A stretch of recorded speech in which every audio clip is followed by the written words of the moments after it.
Welcome to the Accepted Authority, where we solve a common growth challenge with you. And today, as always, Greg Rowith. G'day, Greg. G'day, Andy. Good to be here. Yes, I'm Andy Marmont. Now, we're going to talk about a topic that's focusing today around how do we warm up potential clients. So there's a lot of talk that I've read and I've seen recently around, people not necessarily being interested in going, straight from I'm cold as a potential interest straight through to, here's my money, I'm ready to buy. We need different ways to warm up clients, potential clients. Cold calling is a viable method, and obviously there's a whole bunch of other things that we can do that. But today I thought we'd just focus on how do we, present ourselves as that authority, but more so from, tactics as well as that strategy piece. How do we show that these potential clients that we are the real deal to them? And I thought we'd just open up, Greg, maybe to start with about the context behind it. Tell us about why you think it's an important topic if you're a consulting firm.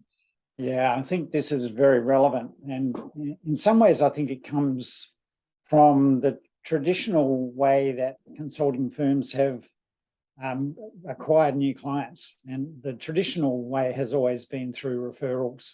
And, with the referral, there's a lot of trust that's been built, by the referrer and referee, relationship. When someone says, if you want to solve that problem, you need to talk to Andy.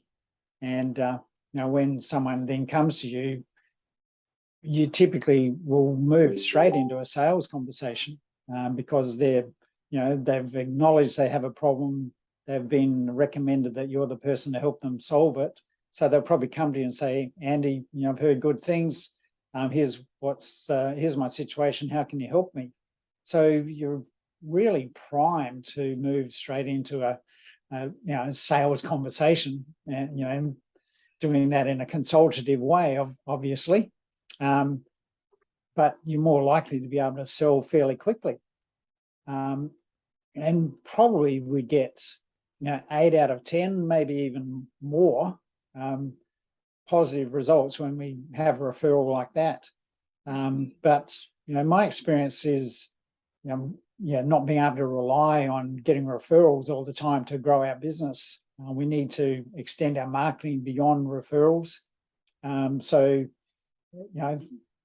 I learnt to do that through cold calling initially. Now, I don't do any cold calling anymore. It's not very effective.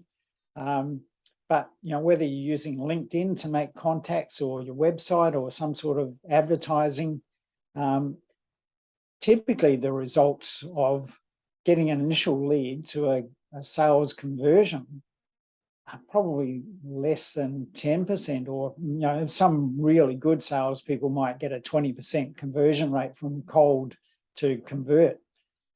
So what's the difference? And I think that difference is, as you said, we need to warm up our clients or potential clients from those cold contacts before we bring them into a sales conversation. We need to replace that trust-building relationship they had with our own methodology to build credibility, to build authority, so that they come to that sales conversation with the same level of trust or even higher than they might have with a referral. Let's talk about how we do that practically. So you've got great methods. Let's talk a little bit about the way that you do that, Greg. And I'm obviously happy to share how I do it, what I've seen as well. So if you're listening or watching, you can kind of learn and maybe apply some things. Yeah. A lot of people talk about having a sales funnel, and it's a very common methodology in marketing terms these days.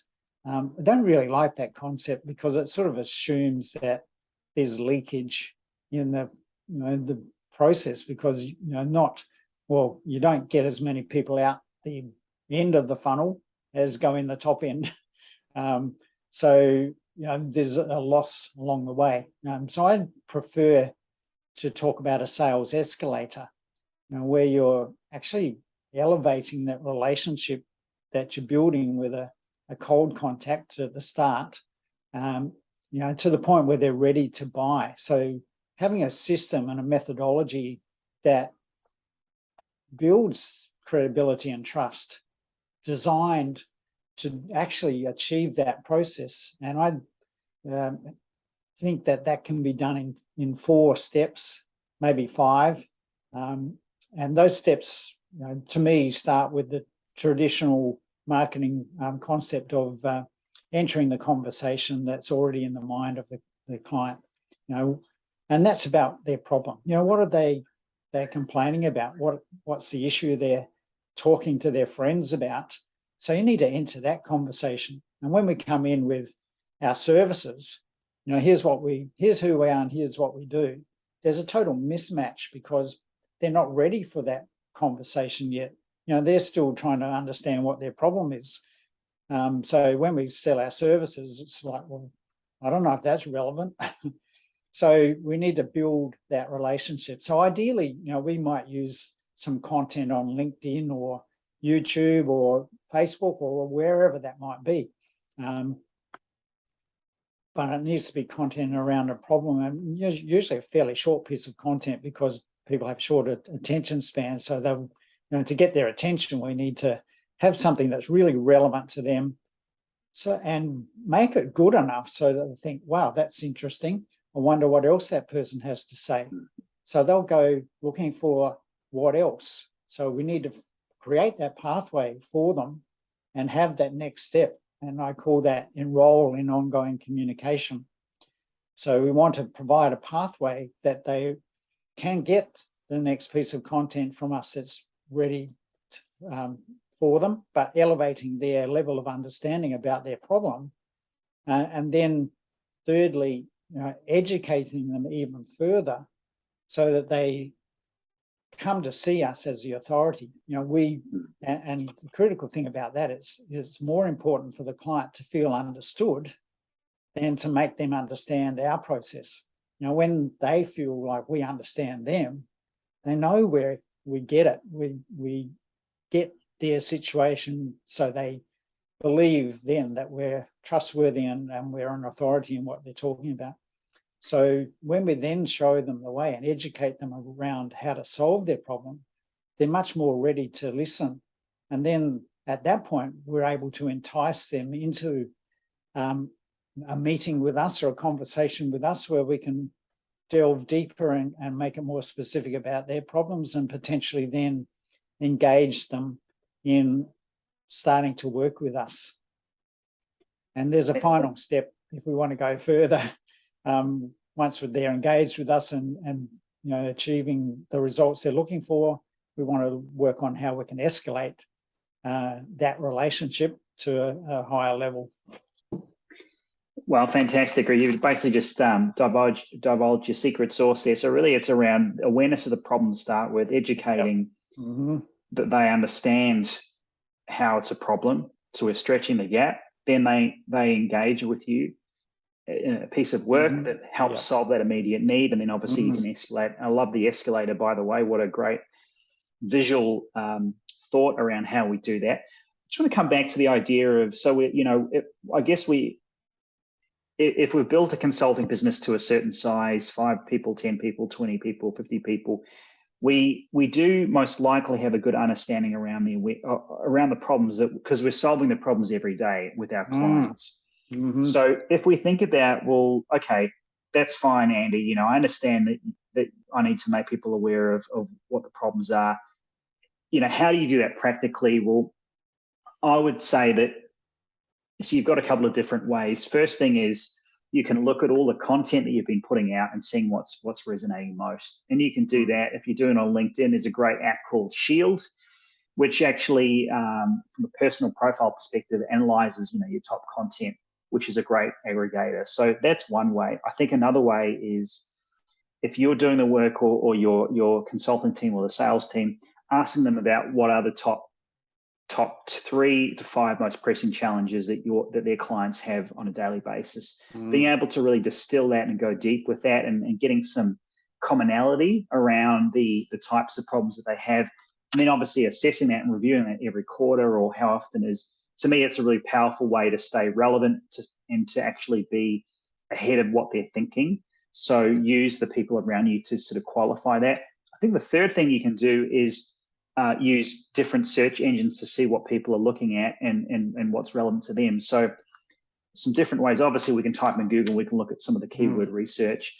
You can look at Google Trends. You can look at things like Reddit potentially if it's relevant to you, which is like a I guess community website. And the other thing you can do is, to me, YouTube is a really powerful tool, because if your information is able to be sort of commoditized as a how-to or as a model, or being able to conceptualize ideas, then YouTube obviously ties with Google as a massive search engine. So that's another way to really just get some analysis around, well, what are the things that people are looking for right now? So, there's a few different ways to gather and get that sense of what are the problems, because I think you've really got to start with and make a bet on the top sort of 2, 3, 4 main types of problems that people have. And then obviously content goes out, we test it, we review what's worked, what's not, do more of what's worked, and then you can kind of refine, and then that helps build and feed your content from the top through to the regular communications cadence. And obviously when they become a client, it's fine. But that's sort of how I see the awareness plus content, equation. I mean, what do you feel? What's worked, or how do you see that, Greg? Well, I think you've nailed it there, Andy. And that's really the methodology that people need to adopt. And I think most consultants probably aren't aware of that. I mean, none of us started out as marketing experts. We were trained in our field.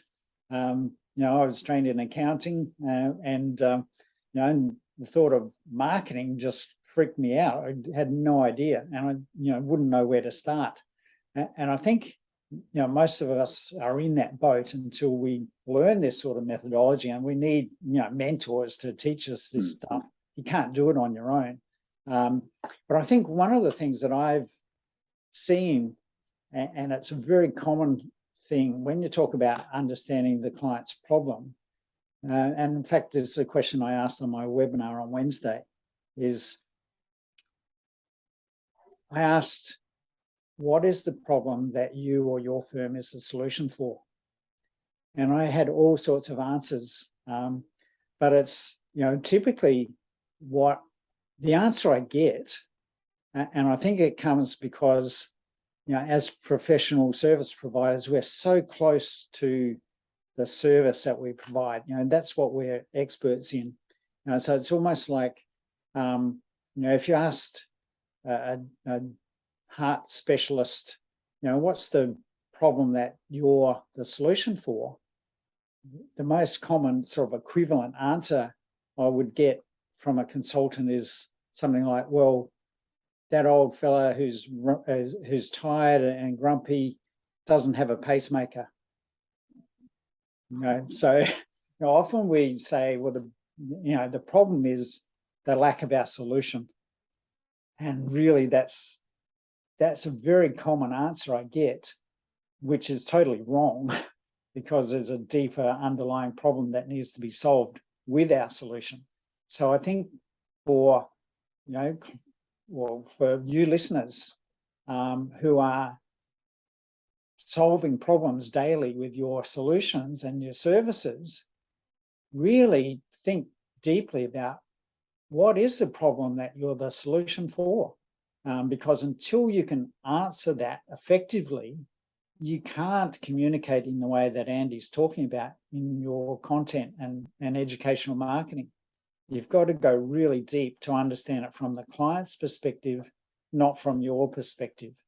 And I think that's the key, and where a lot of consultants' education and marketing materials fall short is because they're coming from their perspective, not the client's perspective. Yes, absolutely, Greg. And a mistake that I see a lot of consulting firms say is, in fact, I was speaking to one this week, and he's saying, oh, look, we've got all this content, we need to leverage it. And my immediate thought was, oh, you know what, I bet it's just stuff that he feels would be relevant. Yeah. Because we often, we've got a vested interest, we review it and we go, yeah, that's a good piece of content. I really like it. It makes sense to me. But that's, again, we know that's the wrong way to think. We, give it to a client, give it to we call it a friendly, give it to someone who, and say, look, what do you think about this model? What do you think about this video? What do you think about this piece of content? Does it relate at all? Like, get some live feedback, because you are not the audience. Yeah. And the quicker we can get to understand that, and that around how we position ourselves. If you're not the audience, this client over here is. So get some honest feedback and say, look, is it going to resonate? Because otherwise you're just wasting time, and you're wasting resources, you're wasting money, and you just spin your wheels and go, you know what, that marketing stuff, it didn't work. I'm just going to get referrals, and I'm going to do word of mouth. And we don't want you to, the whole idea of this podcast is to really give you different ways of thinking, or change your thinking, so you can actually approach, business growth for your consulting firm in a way that's actually going to fit the now. It's going to, because that's the way things are going. So the quicker you can grasp these concepts we're talking about, then I think that's when you're going to get the traction. So hopefully this is going to be valuable for you to take some sort of decisive steps. So is there anything else you wanted to add, Greg, around this topic that we might have missed? Well, I think you've hit a very important point there, that a lot of people try this stuff. They try LinkedIn and it doesn't work for them, so they say, tried that, doesn't work. Or it doesn't matter what I've done. And even in my webinar, I talk about people and my own experience where I upgraded my website 3 times in 2 years because of specialists recommending that's what needed to be done. Facebook specialists coming in saying, oh, you need to have a Facebook strategy. We'll help you get leads on Facebook. Let them at it and got no results. Tried LinkedIn, got no results. But now I use all of those tactics and they work. So, I could have given up and I could have said, I've done that. Marketing doesn't work for professional services. We just need to get referrals. Word of mouth's the way to go. But now I've discovered the difference between the tactics that didn't work and how they're working for me now. And it really comes back to the strategy behind it all. What is the approach? Are we talking from the customer's perspective or from our perspective? Are we building a relationship with our content through that 6 E's model, the escalator, sales escalator process? Or are we just going from cold to convert, which is where we started this conversation? Yeah. And, if we're trying to go from cold to conversion, then your chances of success in that are very slim. So, yes. To really bring it home is marketing professional services is not about converting sales. It's about building relationships with clients that you want to work with for a long term. That's the goal. That's why we're all here. And I think that's a great way to end this Accepted Authority podcast. So thank you, Greg. So just to wrap up, where can we find you online? Yes, on LinkedIn, just search Greg Roworth and you'll find me, or look for me on my website at businessflightpath.com. Awesome. You can find me on LinkedIn at Andy Marmont, or our website's concurve.com.au. This has been the Accepted Authority podcast. Thank you so much for listening or watching. We'll see you next time.